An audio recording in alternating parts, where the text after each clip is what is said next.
भोर भई दिन चढ़ गया मेरी अम्बे, हो रही जय जय कार मंदिर विच आरती। जय माँ सोने मंदिरा वाली आरती। जय माँ हो पहाड़ा वाली आरती। जय माँ भोर भई दिन चढ़ गया मेरी अम्बे, हो रही जय जय कार मंदिर विच आरती। जय माँ हो सोने मंदिरा वाली आरती। जय माँ। जय श्री राधे कृष्णा, जय माता दी। आप सबका स्वागत है एक और नई वीडियो में।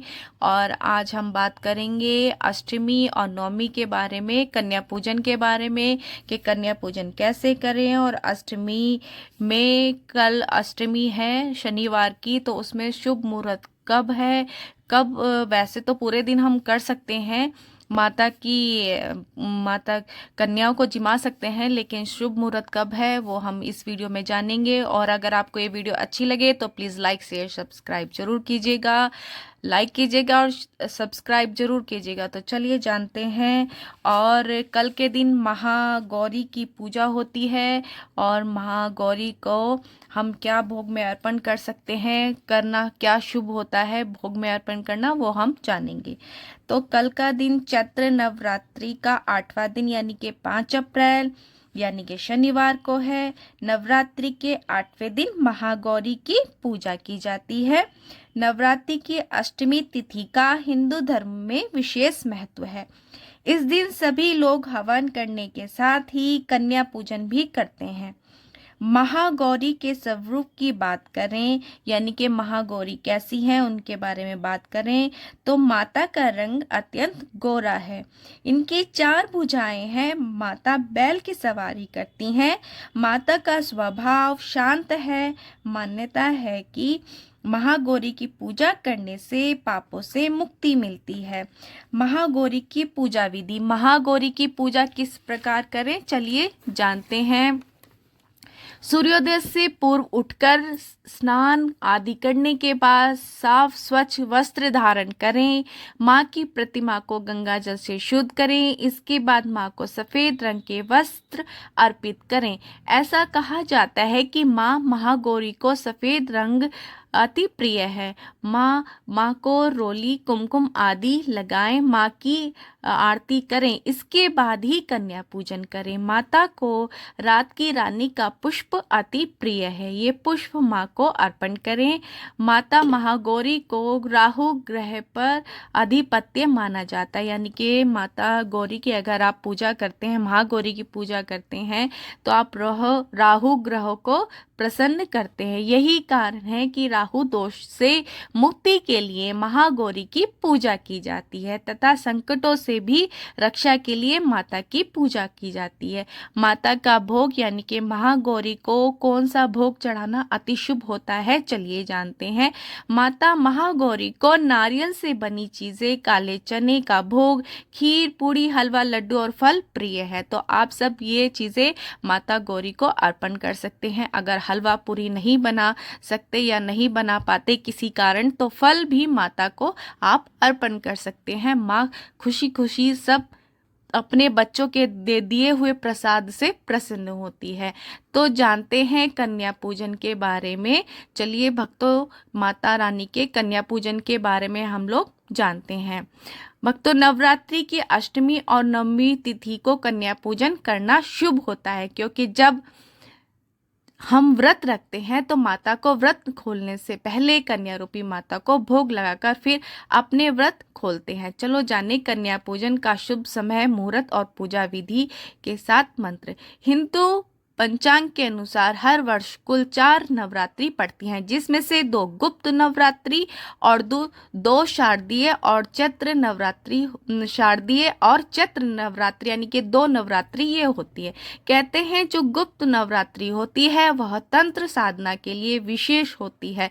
साधु संत गुप्त नवरात्रि में तंत्र साधना करके माता को प्रसन्न करते हैं और उनसे सिद्धि प्राप्त करके जन कल्याण की कामना करते हैं। लेकिन जो शारदीय और चैत्र नवरात्रि होते हैं वह ग्रस्त लोगों के लिए होती है। माता की पूजा गृहस्थ लोगों के लिए होती है। तो गृहस्थ लोग चैत्र और शारदीय नवरात्र करते हैं। चैत्र मास के शुक्ल पक्ष की प्रतिपदा तिथि से चैत्र नवरात्रि आरंभ हो गई थी, जो नवमी तिथि के साथ खत्म होगी या समाप्त होगी। जैसे कि आप सब जानते हैं कि इस साल चैत्र नवरात्रि 8 दिनों की थी, यानी कि 9 की बजाय 8 दिनों की थी। ऐसे में अष्टमी 5 अप्रैल और नवमी तिथि 6 अप्रैल को है।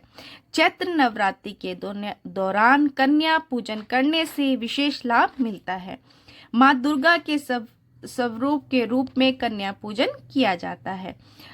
1 साल से लेकर 10 साल की कन्याओं का पूजन करने से माँ दुर्गा अति प्रसन्न होती है और सुख समृद्धि धन संपदा का आशीर्वाद देती है। चलो जाने महाअष्टमी और नौवीं तिथि कब है और कब कन्या पूजन करें तथा पूजा विधि और पूजा सामग्री क्या होनी चाहिए। चलो इस बारे में हम लोग जानते हैं। पंचांग के अनुसार चैत्र मास की अष्टमी 4 अप्रैल को रात 8:12 से शुरू होगी, जो 5 अप्रैल को शाम 7:26 पर समाप्त होगी। इसके बाद नवमी तिथि आरंभ हो जाएगी। तो महाअष्टमी 5 अप्रैल को और रामनवमी 6 अप्रैल को होगी। महाअष्टमी के दिन कन्या पूजन शुभ मुहूर्त 11:49 से दोपहर 11:59 से दोपहर 12:49 तक कर सकते हैं। ये सबसे अच्छा मुहूर्त है। वैसे तो आप अपनी सुविधा के अनुसार पूरे दिन कभी भी कन्या पूजन कर सकते हैं। माता सबसे प्रसन्न होती है, बस श्रद्धा सच्ची होनी चाहिए। माता प्रसन्न होती है और अपने बच्चों को आशीर्वाद देती है। कितनी कन्याओं को कराएं भोजन, तो आप कितनी कन्याओं को भोजन कराना चाहिए, चलिए इस बारे में जानते हैं। वैसे तो नवरात्रि के समय कन्याओं को भोजन कराना शुभ माना जाता है। अगर किसी कारण आपको 9 कन्याएं नहीं मिलती तो आप 3, 5 या 7 कन्याओं को भोजन करा सकते हैं। अगर आपको 9 कन्याएं नहीं मिल रही हैं तो 3, 5 या 7 कन्याओं को आप भोजन करा सकते हैं। तथा इसके साथ एक बालक को भी बुलाया जाता है, जो जरूरी होता है और शुभ होता है। कन्याओं के साथ एक बालक को भी जिमाया जाता है। जानते हैं कन्या पूजन सामग्री। चैत्र नवरात्रि के दौरान कन्याओं को भोजन कराने के साथ सही तरीके से पूजा करके जो आपसे बन जाए तथा जितना आप कर सके, सबसे पहले कन्याओं को अपने घर आने के लिए बुलाएं। फिर जब वह आ जाए तो एक लोटे में साफ जल, थाली और तौलिया या कपड़ा ले। इसके अलावा बैठने के आसन तथा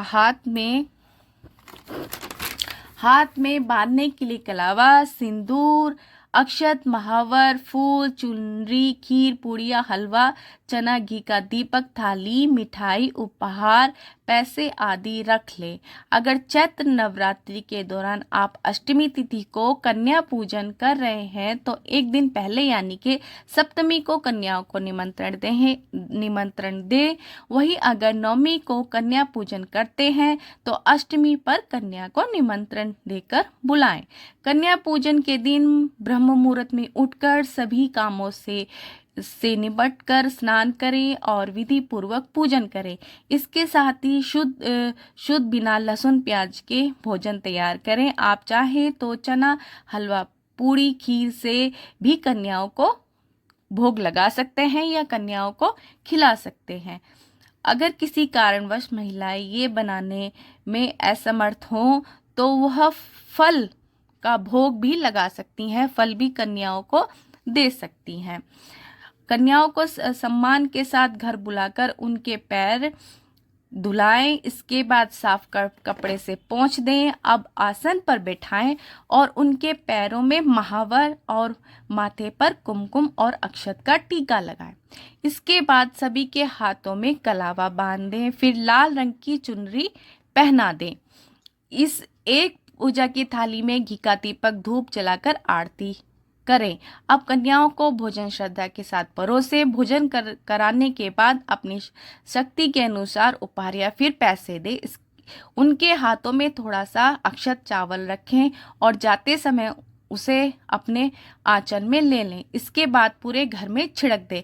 ये करना शुभ होता है, तो अगर आप ये करते हैं तो ये आपके घर के लिए शुभ होता है। फिर इसके बाद पैर छूकर उनसे विदा करें और उनका आशीर्वाद लें। जब कन्याओं को भोजन कराएं तो यह मंत्र